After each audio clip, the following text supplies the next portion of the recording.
In 334 BC, a young king, just 20 years old, embarked on a journey that would alter the course of history forever. Alexander of Macedonia, a man of brilliant strategy and fearless leadership, set out to challenge the mightiest superpower of the ancient world, the Persian Empire. Over the next 10 years, he would lead his army on a relentless campaign to the edges of the known world, carving out one of the largest empires ever seen. To the Persians, he was a curse, a relentless conqueror they called Alexander the Accursed. To the West, he became a legend, immortalized as Alexander the Great.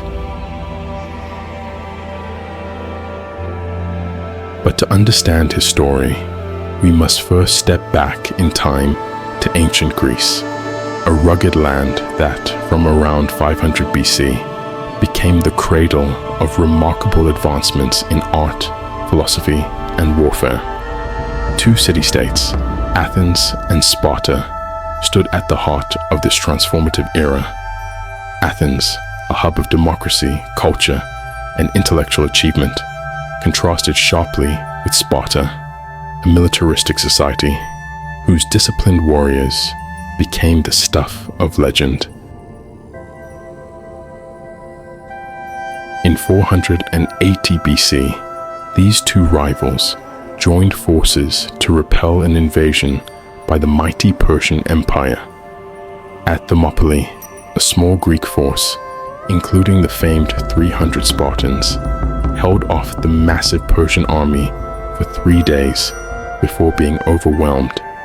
Yet, the Greeks triumphed at the naval battle of Salamis, and a year later decisively defeated the Persians at Plataea, forcing their retreat.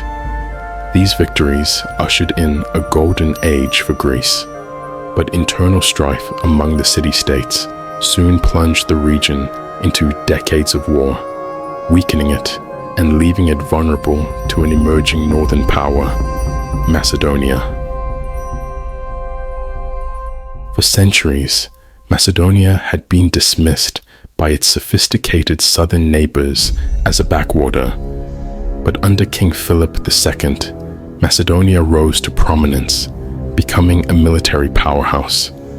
Philip's innovations, such as the introduction of the sarissa, a formidable 18-foot pike, and the disciplined phalanx formation, revolutionized warfare. In 338 BC, at the Battle of Chaeronea, Philip's forces decisively defeated a coalition of Greek city-states, uniting most of Greece under his leadership in the Hellenic League. Philip dreamed of a pan-Hellenic war against Persia, a campaign to exploit its wealth and power.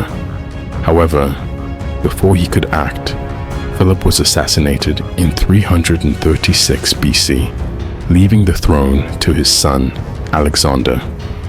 Trained by the philosopher Aristotle and seasoned in battle, Alexander quickly secured his position as king, suppressing rebellions and destroying Thebes to serve as a stark warning to others. With his kingdom stabilized, he turned his gaze eastward to Persia.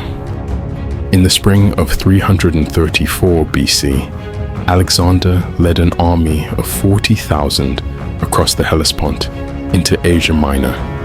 His forces were a carefully balanced mix of Macedonian phalangites armed with sarissas, elite hypaspists guarding the flanks, and various Greek allies and mercenaries.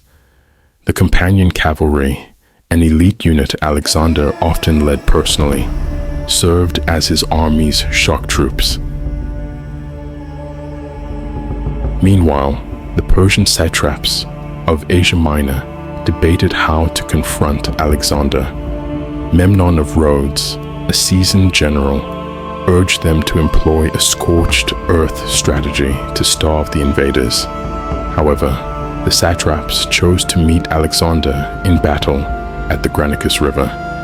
The Persian force, composed of 10,000 cavalry, and thousands of Greek mercenaries formed up on the river's far bank. Determined to strike swiftly, Alexander ignored advice to wait for dawn and launched an immediate assault. As the Macedonians forded the river, they faced a barrage of missiles from the Persian line. Reaching the opposite bank, they were met with a fierce cavalry charge.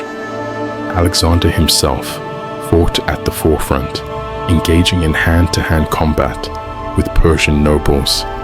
At one point, he narrowly escaped death when a Persian noble struck his helmet, only for his life to be saved by the timely intervention of Clytus the Black. The battle turned when Alexander's phalanx crossed the river, presenting an impenetrable wall of spears. The Persian cavalry broke under the assault, and their Greek mercenaries, isolated and outnumbered, were slaughtered. It was a resounding victory for Alexander. Asia Minor now lay at his feet, but this was only the beginning. The Persian Empire, vast and wealthy, was already rallying its immense resources under its ruler, Darius III. Alexander's ultimate test lay ahead.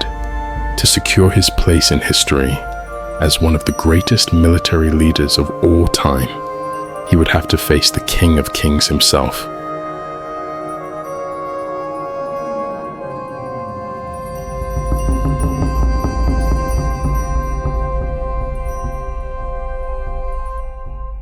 Research for this narrative was enriched by Osprey Publishing's detailed works on ancient history, which delve deep into battles, campaigns, and military units.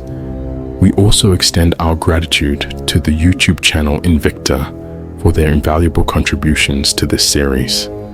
For a deeper dive into Alexander's life and legacy, check out their Moments in History series.